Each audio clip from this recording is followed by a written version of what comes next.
ஸ்ரீ காளிமாதா ஜோதிடம் உலக புகழ்பெற்ற ஜோதிடர் பண்டித் மகாராஜா. காதல், கல்யாணம், உத்தியோகம், வியாபாரம், கல்வி, குழந்தை பாக்கியம் மற்றும் மந்திர சூனிய பிரச்சனைகளுக்கு நிரந்தர தீர்வு. வணக்கம். மீண்டும் மற்றும் ஒரு ராஜ்யம் நிகழ்ச்சியினூடாக சந்தித்திருக்கின்றோம்.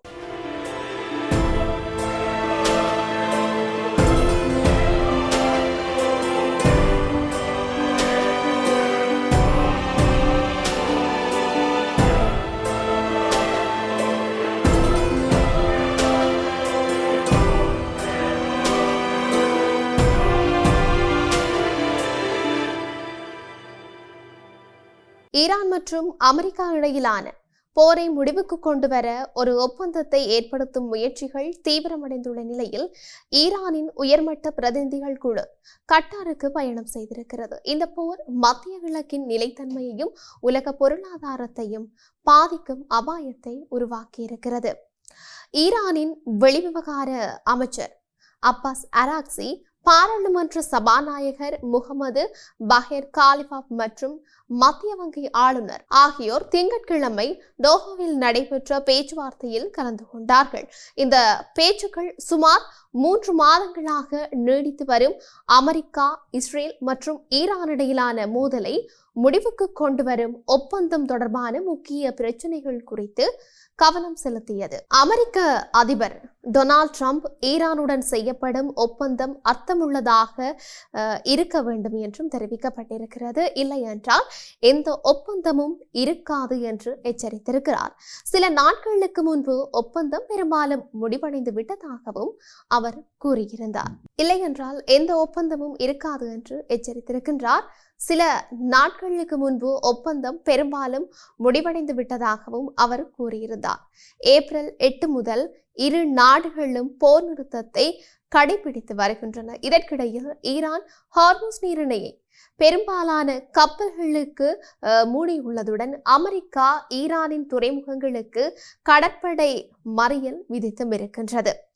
ஈரானின் வெளிவிவகார அமைச்சக பேச்சாளர் இஸ்மாயில் பஹாயி பல முக்கிய விவாதங்களில் முன்னேற்றம் ஏற்பட்டும் இருக்கின்றது.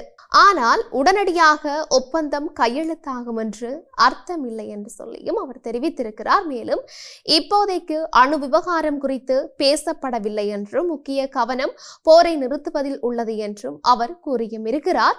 அமெரிக்கா எந்த உத்தரவாதத்தையும் காப்பாற்றுமா என்ற சந்தேகம் ஈரானுக்கு இருப்பதாகவும் அமெரிக்க அச்சுறுத்தல்களை ஈரான் பொருட்படுத்தவில்லை என்றும் தெரிவித்தும் இருக்கின்றார். அமெரிக்க வெளியுறவு செயலாளர் மார்க்கோ ரூபியோ வலுவான ஒப்பந்தம் கிடைக்கும் அல்லது வேறு வழியில் ஈரானை எதிர்கொள்வோம் என்று தெரிவித்தும் இருக்கின்றார்.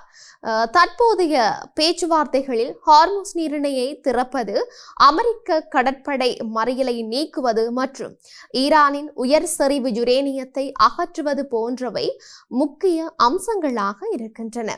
ராய்ட்டர்ஸ் செய்தி நிறுவனத்தின் தகவலின்படி ஈரான் கொள்கை ரீதியாக தன்னுடைய உயர் செறிவு யுரேனியத்தை அகற்றவும் ஹார்முஸ் நீரிணையை திறக்கவும் ஒப்புக்கொண்டிருக்கிறதாக கூறப்பட்டிருக்கிறது. அதற்கு பதிலாக அமெரிக்கா தன்னுடைய கடற்படை மறியலை நீக்க வேண்டும். ஜப்பானின் நிக்கை செய்தி வெளியீட்டின்படி ஒப்பந்தம் கையெழுத்தான பின்னர் 30 நாட்களுக்குள் ஈரான் நீரிணையில் பதிக்கப்பட்ட கன்னிவெடிகளை அகற்றும். அதன் பின்னர் அனைத்து நாடுகளின் கப்பல்களும் சுதந்திரமாக பயணிக்க அனுமதிக்கப்படும் என்றும் தெரிவிக்கப்பட்டிருக்கின்றது. இந்த பேச்சுவார்த்தைகளில் ஈரானின் மத்திய வங்கி ஆளுநரும் கலந்து கொண்டிருப்பது, முடக்கப்பட்ட ஈரான் சொத்துக்களை விடுவிப்பது பற்றிய கலந்துரையாடல்களும் நடைபெறுவதை சுட்டிக்காட்டியும் இருக்கின்றது.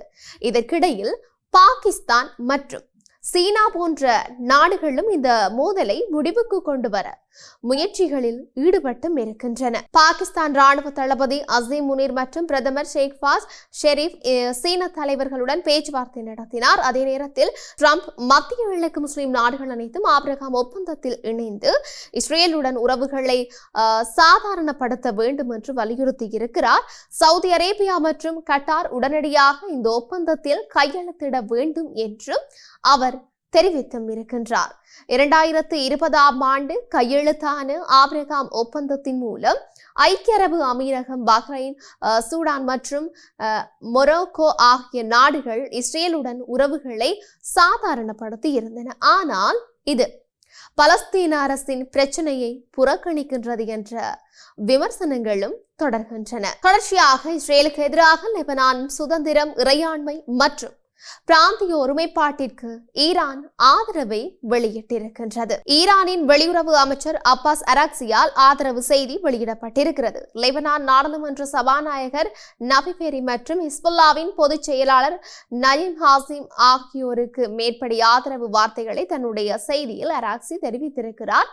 2000ஆம் ஆண்டில் லெபனானில் இருந்து இஸ்ரேல் வெளியேறியதை நினைவுகூரும் எதிர்ப்பு மற்றும் விடுதலை நாள் ஆண்டு விழாவை முன்னிட்டு லெபனான் அரசாங்கம் மக்கள் மற்றும் எதிர்ப்பு இயக்கத்திற்கு தன்னுடைய வாழ்த்தையும் அராக்சி கூறியிருக்கிறார்.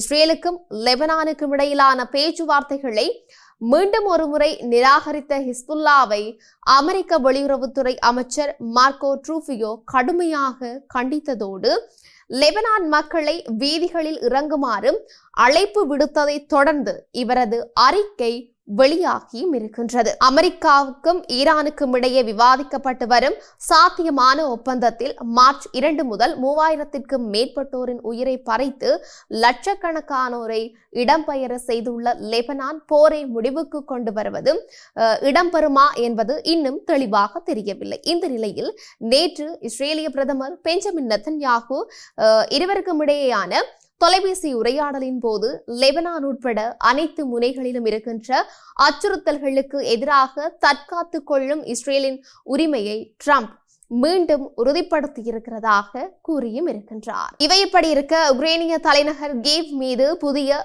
திட்டமிட்ட தாக்குதல்களை தொடங்கப் போவதாக ரஷ்யா அச்சுறுத்தி இருக்கின்றது. போர் தொடங்கியதிலிருந்து உக்ரைனிய தலைநகர் கீவ் மீது தன்னுடைய மிகப்பெரிய தாக்குதல்களில் ஒன்றை நடத்திய சில நாட்களுக்கு பிறகு இந்த அறிவித்தல் வெளியாகி இருக்கின்றமை ஐரோப்பிய நாடுகளை அச்சத்திற்குள்ளாக்கி இருக்கிறதாக கூறப்பட்டும் இருக்கின்றது. புதிய தாக்குதல்களில் நகரில் இருக்கின்ற ட்ரோன் உற்பத்தி ஆலைகளுடன் முடிவெடுக்கும் மையங்கள் மற்றும் கட்டளை மையங்களையும் குறிவைக்கும் என்று ரஷ்ய வெளியுறவு அமைச்சகம் ஓர் அறிக்கையில் தெரிவித்திருக்கிறது. வெளிநாட்டு பிரஜைகளும் தூதர்களும் கீவிலிருந்து முடிந்தவரை விரைவில் வெளியேற வேண்டும் என்று ரஷ்யா அழைப்பு விடுத்திருக்கிறதோடு நிர்வாக மற்றும் இராணுவ கட்டடங்களில் இருந்து விலகி இருக்குமாறு குடிமக்களை எச்சரித்தும் இருக்கிறது. கடந்த சனிக்கிழமை இரவு கீவ் மற்றும் பிற பகுதிகளில் ரஷ்யா நடத்திய பெரிய அளவிலான தாக்குதல்களில் 4 பேர் கொல்லப்பட்டதாகவும் சுமார் 100 பேர் காயமடைந்ததாகவும் உக்ரைன் ஜனாதிபதி விளாடிமிர் ஜெலன்ஸ்கி தெரிவித்திருக்கின்றார். இந்த நிலையில் ஸ்டாரோபில்ஸ்க் நகரில் உள்ள மாணவர் விடுதி மீது கடந்த வெள்ளிக்கிழமை அன்று உக்ரைன் திட்டமிட்டு நடத்தியதாக கூறப்படும் தாக்குதல்களுக்கு பதிலடியாகவே இந்த துப்பாக்கி தாக்குதல் மேலும் தாக்குதல்கள் நடத்தப்படும் என்ற அச்சுறுத்தல்களும் விடுக்கப்பட்டிருக்கிறதாக ரஷ்யா கூறியிருக்கிறது. இந்த தாக்குதல்களில் 21 பேர் கொல்லப்பட்டதாக ரஷ்ய அதிகாரிகள் தெரிவித்தும் இருக்கின்றார்கள். அத்தோடு ரஷ்ய ஆக்கிரமிப்பில் இருக்கின்ற கிழக்கு உக்ரைன் பகுதியில் ரஷ்யாவின் உயரடுக்கு இராணுவ ஆளில்லா விமான பிரிவு மீது தங்கள் படைகள் தாக்குதல் நடத்தியதாகவும் பொதுமக்களை தாக்கவில்லை என்றும் உக்ரைன் இராணுவம் தெரிவித்திருக்கின்றது. அதன் பிறகு சிறிது நேரத்தில் கீவ் நகரில் இருக்கின்ற ஒரு அடுக்குமாடி குடியிருப்பு மீது ரஷ்யா நடத்திய தாக்குதலில் 3 குழந்தைகள் உட்பட 24 பேர் கொல்லப்பட்டிருக்கிறதாக சர்வதேச ஊடகங்கள் செய்தி வெளியிட்டிருக்கின்றமை இங்கு குறிப்பிடத்தக்க ஒரு விடயமாகவே இருக்கின்றது. இப்படி இருக்க உலகளவிய ரீதியில் இன்னும் என்னெல்லாம் நடக்கப் போகின்றது என்று நாங்களும் பொறுத்திருந்து பார்க்கலாம். மீண்டும் மற்றும் ஒரு பதிவினூடாக சந்திக்கலாம். வணக்கம்.